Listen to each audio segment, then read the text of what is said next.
దక్షిణాంధ్ర ప్రాంతీయ సదస్సు ఆదివాసీ హక్కుల పోరాట సంఘీభావ వేదిక. ఈ వేదికకి సంబంధించి కొన్ని పాత ముఖాలు, కొన్ని కొత్త ముఖాలు కనపడుతూ ఉన్నాయి. ఈ సభా కార్యక్రమంలోకి వెళ్ళబోయే ముందు నా చిన్న విన్నపం ఏంటంటే, ఆదివాసీలు పర్యావరణ రక్షణ కోసం అటవీ ప్రాంతంలో నివసిస్తున్నారు. అయితే ఆ పర్యావరణ విధ్వంసం అభివృద్ధి పేరుతో పర్యావరణ విధ్వంసానికి పాలకులు కూడుకుంటూ వస్తున్నారు. దానికి తాజా ఉదాహరణ వాయనాడు, కేరళలో వాయనాడు ఘటన ఏదైతే ఉందో అది. అట్లనే కొన్ని చోట్ల నైజాం వ్యతిరేకంగా తిరుగుబాటు చేసినటువంటి కుమరం భీమ్ చనిపోయిన తేదీ అక్టోబర్ 1 ఒక చోట, కొన్ని చోట్ల అక్టోబర్ 27 కొన్ని చోట్ల ఉంది. అయితే వాళ్ళ బంధువులు మాత్రం సెప్టెంబర్ 1 అని చెప్పేసి అనుకున్నారు. అట్లనే బిర్సా ముండా దగ్గర నుంచి సిద్ధు కన్హర్ వాళ్ళ సోదరి మన దగ్గర నుంచి ఎవరైతే ఆదివాసీల స్వయం ప్రతిపత్తి కోసం పోరాటం చేశారో అటువంటి నాయకుల్ని, అమరులైనటువంటి నాయకుల్ని స్మరించుకుంటూ ఈ సభ 2 నిమిషాలు మౌనం పాటించి మన కార్యక్రమాన్ని మనం ముందుకు సాగుతాం. మన కార్యక్రమం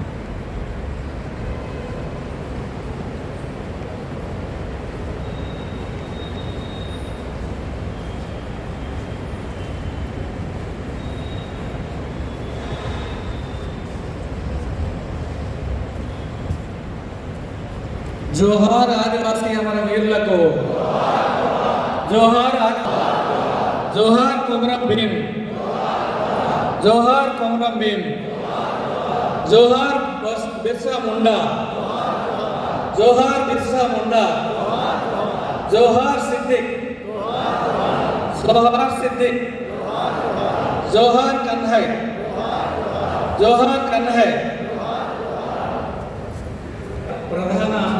ప్రధానంగా ఎందుకు ఉద్దేశించబడింది? ఇటీవల కాలంలో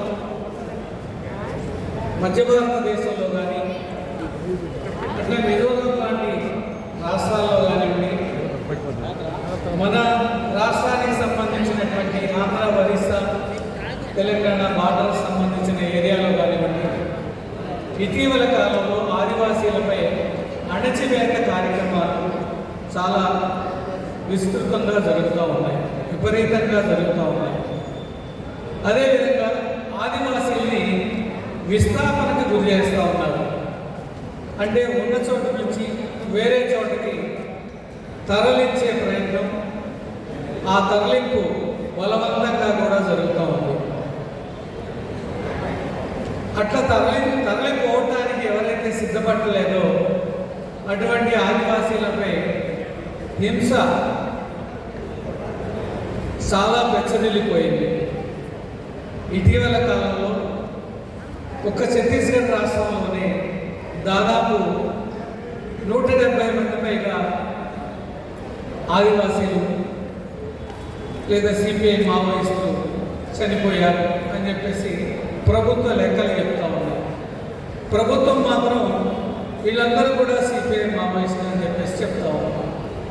వాస్తవానికి అక్కడ చనిపోయిన సిపిఐ మావోయిస్టుల సంఖ్య కంటే డబల్గా, 2 ఆదివాసీల సంఖ్య ఉంది. అంటే ఈ ఆదివాసీలపై ఇటువంటి దాడులు జరుగుతూ ఉంటే మనం బుద్ధిజీవులుగా ఆదివాసీలు ఎవరైతే అటవిని ఇంతకాలం రక్షిస్తూ వచ్చారో, అటవిని రక్షించడం వల్ల మనకు మంచి పర్యావరణాన్ని అందించగలిగారు. అట్లనే అడవిలోని ఖనిజ సంపద ఏదైతే ఉందో ఈ ఖనిజ సంపద అంతా కూడా భారత రాజ్యాంగం ప్రకారం మన అందరిది, మన భారతీయులందరిది. కానీ ఈ ఖనిజ సంపదని ప్రభుత్వ అభివృద్ధి నమూనా పేరుతో కొందరికి మాత్రమే ఈ ఖనిజ సంపదని దోచిపెట్టేటటువంటి కార్పొరేటీకరణ ఏదైతే ఉందో దానికి వ్యతిరేకంగా ఇంతకాలం వాళ్ళు ఈ అడవుల్ని కాపాడుకుంటూ వచ్చారు. వీళ్ళ మీద జరిగే దాడిని మనం నిరసించాల్సిన అవసరం ఉందా లేదా, వ్యతిరేకించాల్సిన అవసరం ఉందా లేదా, ఇది మన అవసరం కూడానా కాదా అని ఆలోచించే ఈ ఆదివాసీ హక్కుల పోరాట సంఘీభావ వేదిక అనేది 2 తెలుగు రాష్ట్రాల్లో ముఖ్యంగా ఏర్పడటం జరిగింది. ఈ 2 తెలుగు రాష్ట్రాల్లో ఏర్పడినటువంటి సదస్సుల్లో మీరు పేపర్లో చూసే ఉంటారు. భారత అత్యున్నత న్యాయస్థానం న్యాయమూర్తుల దగ్గర నుంచి భారతదేశంలో వివిధ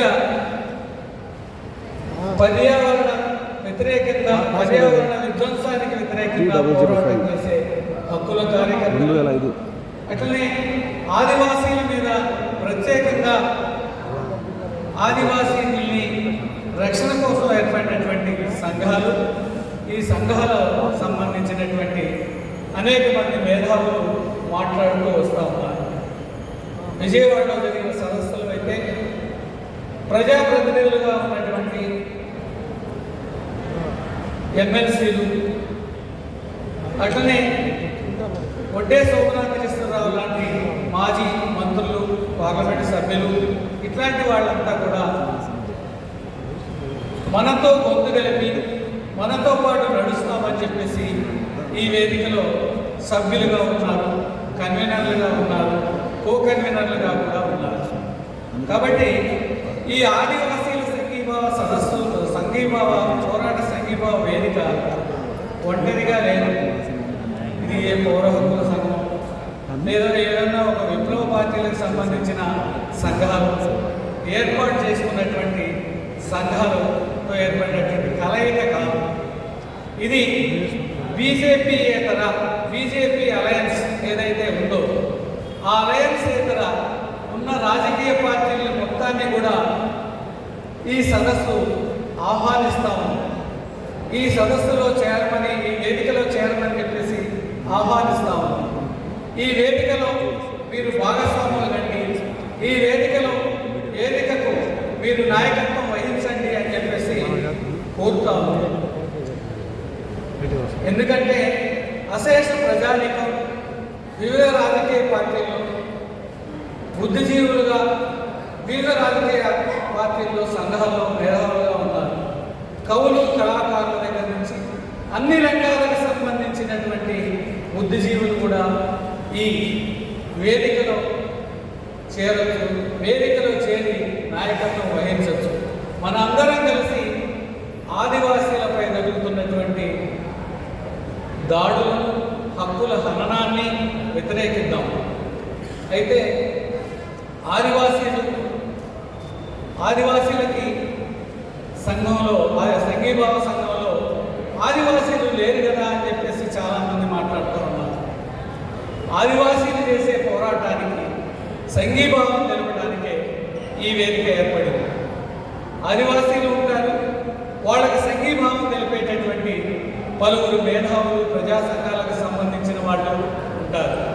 కాబట్టి దీన్ని అర్థం చేసుకోండి. అదేవిధంగా ఆదివాసీలకు పోరాటానికి సంబంధించినటువంటి పాఠాలు నేర్పడానికి లేదా వాటికి సంబంధించి మనం ఇది ఏర్పడలేదు. ఎందుకంటే ఆదివాసీలకు నిత్యం పోరాటమే. ఆదివాసీల దగ్గర నుంచి పోరాట పటిమను, పోరాట స్ఫూర్తిని మనం నేర్చుకోవాల్సిన అవసరం ఉంది. సింధు నాగరికత విధ్వంసానికి ఆర్యులు పాల్పడినప్పటి నుంచి సంతాల్ తెగలకు సంబంధించినటువంటి పోరాటాల దగ్గర నుంచి బిర్సా ముండా లాంటి బ్రిటిష్ వ్యతిరేక పోరాటాలు, కొమరం భీం, అదేవిధంగా అల్లూరి సీతారామరాజు బ్రిటిష్ వ్యతిరేకంగా చేసినటువంటి పోరాటాల్లో ఆదివాసీలే ముందుండి తమ ప్రాణాలని పణంగా పెట్టి భూమి కోసం, భుక్తి కోసం, ఈ దేశ విముక్తి కోసం స్వతంత్ర పోరాటంలో సైతం పాల్గొని తమ ప్రాణాలని తృణప్రాయంగా అర్పించినటువంటి వాళ్ళు ఆదివాసీలు. సంతాలకు సంబంధించినటువంటి పోరాటాన్ని తీసుకుంటే అది ప్రథమ స్వాతంత్ర సమరం అని చెప్పేసి మనం ఏదైతే అనుకుంటున్నామో దానికి ముందు 1955-56లోనే జరిగింది. దీనికి ఈ తిరుగుబాటుకి నాయకత్వం వహించిన వాళ్ళే ఇందాక సిద్ధు, కన్నా, అదేవిధంగా వాళ్ళ సోదరులు, వాళ్ళ సోదరీమణులు, ఆడపిల్లలు, మహిళా మణులు అంటే ఆదివాసీ మహిళలు కూడా ఆ పోరాటాన్ని ముందుకు తీసుకెళ్లారు. ముఖ్యంగా బ్రిటిష్ సామ్రాజ్యవాదానికి వ్యతిరేకంగానే కాదు, ఆ రోజు భూమిని ఎవరైతే బ్రిటిష్ వాళ్ళు జమీందారులకు అప్పచెప్పారో, జాగీర్దారులు ఎవరైతే ఉన్నారో, పన్ను వసూళ్లకు, రెవెన్యూ వసూళ్లకి నియమించబడ్డారో వీళ్ళందరితో కూడా ఈ సంతాళ్ళు పోరాటం చేయడం జరిగింది. ఈ పోరాటంలో దాదాపు 60,000 మందిని, ప్రజానికాన్ని కదిలించడం జరిగింది. ఆనాడు దాదాపు 10,000 మంది సైన్యాన్ని బ్రిటిష్ వ్యతిరేకంగా లేదా వాళ్ళకి అనుకూలమైనటువంటి తాబేదారులకు వ్యతిరేకంగా, నవాబు సైన్యానికి వ్యతిరేకంగా కూడా ఈ సంతాల్ తెగలు పోరాటం చేయడం జరిగింది. ఈ తెగల పోరాటంలో దాదాపు 6 మాసాల పాటు జూన్ 30 నుంచి, అదే 1955 జూన్ 30 నుంచి దాదాపు 56 జనవరి వరకు కూడా జరిగినటువంటి ఈ పోరాటంలో సుమారు 15,000 మంది ఆదివాసీ సంతాల్ తెగలకు సంబంధించిన వాళ్ళు చనిపోవడం జరిగింది. అయితే ఈ సంతాల్ తెగలు ఈ దేశానికి ఎటువంటి స్ఫూర్తిని అందించాయి, ఈ దేశంలో ఉన్నటువంటి ఆదివాసీలకు ఎటువంటి స్ఫూర్తిని అందించాయి అని మనం ఒకసారి చరిత్రను కానీ తిరగేస్తే, ఈ ఆదివాసీలు చనిపోవటం వల్ల, వీళ్ళ మరణం వల్ల, వీళ్ళ ఉద్యమం వల్ల ఆదివాసీలలో ప్రాంతాలలో ఉన్నటువంటి భూములకు సంబంధించి ఆదివాసేతరులు ఎవరు కూడా కొనుగోలు చేయకూడదు అని చెప్పేసి బ్రిటిష్ వాడు ఆనాడే చట్టాన్ని తీసుకురావాల్సిన పరిస్థితి ఏర్పడింది. కాబట్టి సంతాళ్ళు ఏదైతే పోరాటం చేశారో ఆ పోరాటం వృధా కాలేదు. ఆ పోరాటం పాక్షిక విజయాన్ని సాధించింది. ఆ పోరాటం ఆదివాసీలకు ఒక స్ఫూర్తినిచ్చింది. అదేవిధంగా బిర్సా ముండా మతాలకు సంబంధించి అన్ని మతాల్ని, క్రైస్తవత్వాన్ని బలవంతంగా స్వీకరించడం కానివ్వండి, లేదా బ్రిటిష్ వాడికి వ్యతిరేకంగా జరిగినటువంటి పోరాటంలో కానివ్వండి, జార్ఖండ్ ప్రాంతంలో తాన శక్తి యుక్తుల్ని మొత్తాన్ని బట్టి పోరాటం చేసి అసూలు బాయడం జరిగింది అనారోగ్యం. కాబట్టి ఇట్లా బిర్సా ముండా కానీ, లేదా సంతాల్ తెగలకు సంబంధించిన వాళ్ళు కానీ, అట్లనే కొమరం భీం సంబంధించి నైజాంకు వ్యతిరేకంగా ఆ రోజు తిరుగుబాటు చేసిన వాళ్ళలో కొమరం భీం చాలా ప్రముఖుడు. సినిమాల్లో చూపించిన కథలు వేరైనా కానీ వాస్తవానికి ఆదివాసీల పట్ల, ఆదివాసీల అస్తిత్వం పట్ల, ఆదివాసీల జల్, జమీన్, జంగల్ ఈ మూడింటితో పాటు పరిపాలనను కూడా, స్వయం పరిపాలన కూడా కోరుకున్నటువంటి వాడు కొమరం భీం కానీ, లేకపోతే ఇంతకుముందు చెప్పుకున్న వాళ్ళు కానీ. అంటే జల్, జమీన్, జంగల్తో పాటు స్వయం పరిపాలన ఆదివాసీలకు ఉండాలి అని చెప్పేసి పోరాటం చేశారు.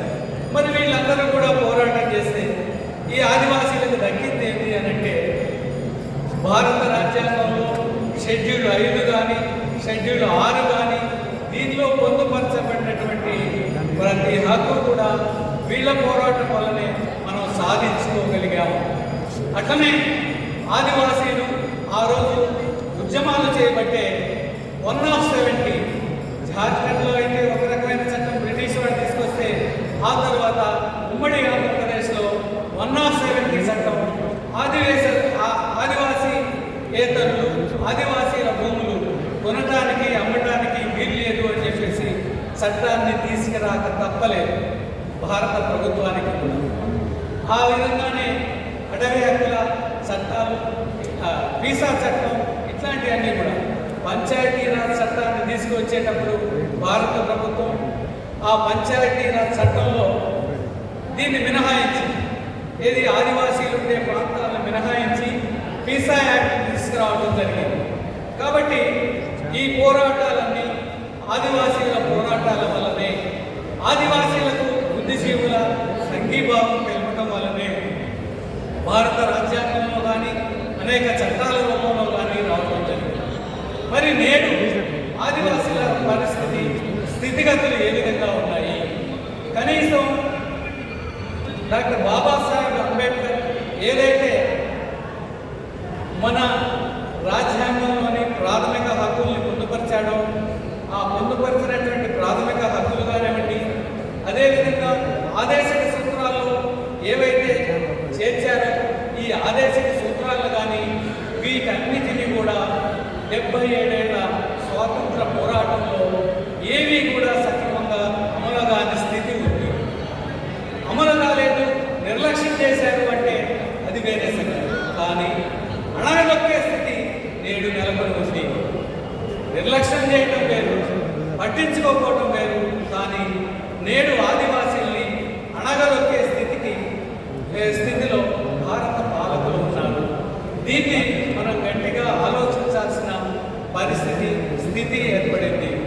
ఎందుకంటే గుప్పెడ మంది కార్పొరేట్ శక్తుల కోసం, గుప్పెడ మంది విదేశీ కార్పొరేట్ల కోసం ఆదివాసీల కాళ్ళ కింద ఉన్నటువంటి మైనింగ్ కోసం, మైనింగ్ కంపెనీలతో వేల కోట్ల రూపాయల ఒడంబడికలు చేసుకుని ఆ ఒడంబడికల్ని నెరవేర్చడానికి అని చెప్పేసి ఆ ఆదివాసీలపై విపరీతమైనటువంటి దాడులు జరుగుతూ ఉన్నాయి. ఈరోజు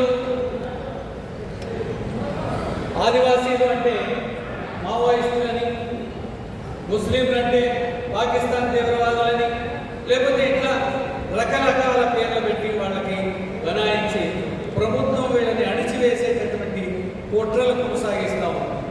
ముఖ్యంగా ఆదివాసీలు జల్, జమీన్, జంగల్ ఈ మూడింటి కోసం పోరాటం చేయడం న్యాయమా కాదా? మా వనరులు మాకే దక్కాలి అని చెప్పేసి తెలంగాణలో ప్రత్యేక రాష్ట్రం కావాలని చెప్పి పోరాటం చేస్తే మనమందరం కూడా బుద్ధిజీవులుగా మద్దతు తెలియజేసామా లేదా? మా ఉద్యోగాలు మాకే, మా నీళ్లు మాకే, మా నియామకాలు మాకే ఉండాలని చెప్పేసి ప్రజాస్వామిక పోరాటం చేస్తే ఆ ప్రజాస్వామిక పోరాటానికి బుద్ధిజీవులందరం కూడా మనం మద్దతు తెలియజేశాం. కానీ ఈరోజు ఆదివాసీలు కూడా చేస్తున్నది ఏంటి? వాళ్ళ నీళ్లు, వాళ్ళ అడవి, వాళ్ళ భూమి ఏదైతే ఉందో అది మాకు కావాలి అని చెప్పేసి, మాకే దక్కాలి అని చెప్పేసి అంటున్నారు. ఇది ఎంత ప్రజాస్వామికమైంది? ఈ రాస్తా ఉన్నాయి. అభివృద్ధి పేరుతో ఎక్కడున్నా కానీ ఐరన్ ఓర్ కానీ, అల్యూమినియం కానీ, బాక్సైట్ కానీ, రాగి కానీ, బంగారం కానీ, ఏదైనా కానీ నల్లమలలో ఉండనివ్వండి, లేకపోతే ఆంధ్ర ఒరిస్సా బార్డర్లో ఉండనివ్వండి, ఛత్తీస్గఢ్లో ఉండనివ్వండి, జార్ఖండ్లో ఉండనివ్వండి, లేదా మణిపూర్లో ఉండనివ్వండి, ఇక్కడ ఇవన్నీ కూడా వాళ్ళకి ఇవన్నీ కూడా ప్రభుత్వం కార్పొరేట్లకు దక్కాలి అని చెప్పేసి తన అభివృద్ధి నమూనాను ఏర్పరుచుకుంది. ఈ అభివృద్ధి నమూనా అనేది కరెక్టా కాదా అనేది బుద్ధిజీవులుగా మనం ఆలోచించాలి. ఏ అభివృద్ధి అయినా కానీ ఆ ప్రాంతంలో నివసించే ప్రజల్ని భాగస్వాములుగా చేయకపోతే అది ప్రజాస్వామ్యకు వ్యతిరేకమైనది. నెల్లూరు పట్టణంలో లేదా నెల్లూరు సముద్ర తీర ప్రాంతానికి సంబంధించి అనేకమైన సెన్సులు వస్తూ ఉన్నాయి. ఆ సెన్సులకు సంబంధించినటువంటి వాటిలో నెల్లూరు ఏరియాకి సంబంధించిన వాళ్ళకి ఉద్యోగాలు ఇవ్వకుండా ఎక్కడెక్కడి నుంచో తీసుకొచ్చి ఉద్యోగాలు కట్టబెట్టి కార్పొరేట్ కంపెనీలు చేస్తూ ఉంటే అది మనకు అన్యాయం జరిగినట్లా కాదా? అట్లనే దేశవ్యాప్తంగా కార్పొరేట్ శక్తులు మొత్తంగా కూడా ప్రజలతో సంబంధం లేకుండా అభివృద్ధి నమూనాలు ప్రభుత్వాలు రూపొందిస్తున్నాయి. కాబట్టి ఈ ప్రభుత్వాలు రూపొందించినటువంటి అభివృద్ధి నమూనా ప్రజల్ని భాగస్వామ్యం చేయటం లేదు. ప్రజల్ని భాగస్వామ్యం చేసే అభివృద్ధి నమూనా కావాలి అని చెప్పేసి మనం కోరుకోవాలి. కోరుకోవడంలో తప్పే ఉంది. ఇది రాజ్యాంగ వ్యతిరేకమైందా, అనుకూలమైందా? రాజ్యాంగం ప్రాథమిక సూత్రాల్లో చెప్పిందా కాదా? సంపద అనేది ప్రజలందరిది అని చెప్పేసి భారత రాజ్యాంగం ఆర్టికల్ 39లో ఏమని చెప్పారు? ఈ సంపద ప్రజలది, ఈ సంపద ప్రజలందరికీ సమానంగా పంచబడాలి అని చెప్పేసి అనుకుంటే ఎక్కడ ఈ సంపద పంచబడతా ఉంది? కరోనా టైంలో కూడా లాభాలు గడించింది ఎవరు? అదానీ లాంటి వాళ్ళు, లేదా అంబానీ లాంటి వాళ్ళు, ఇంకా కొద్దిమంది కార్పొరేట్స్. కానీ ప్రాణాలు విడిచింది ఎవరు? ఆశీల జీవితాల్ని చిన్నాభిన్నం చేస్తున్నటువంటి ఈ అభివృద్ధి నమూనాను మనం అందరం కూడా వ్యతిరేకించాల్సినటువంటి అవసరం ఉంది. ప్రధానంగా ఈ సావు వచ్చి చనిపోయినవి కాదు, చంపాలని ప్రభుత్వం ఒక పథకం ప్రకారం భయభ్రాంతులు చేసేటటువంటి హత్యలుగా ఉన్నాయి ఆదివాసీలు. వారిపైన సైన్యాన్ని పంపించారు. సైన్యానికంటే ముందు వాళ్ళకు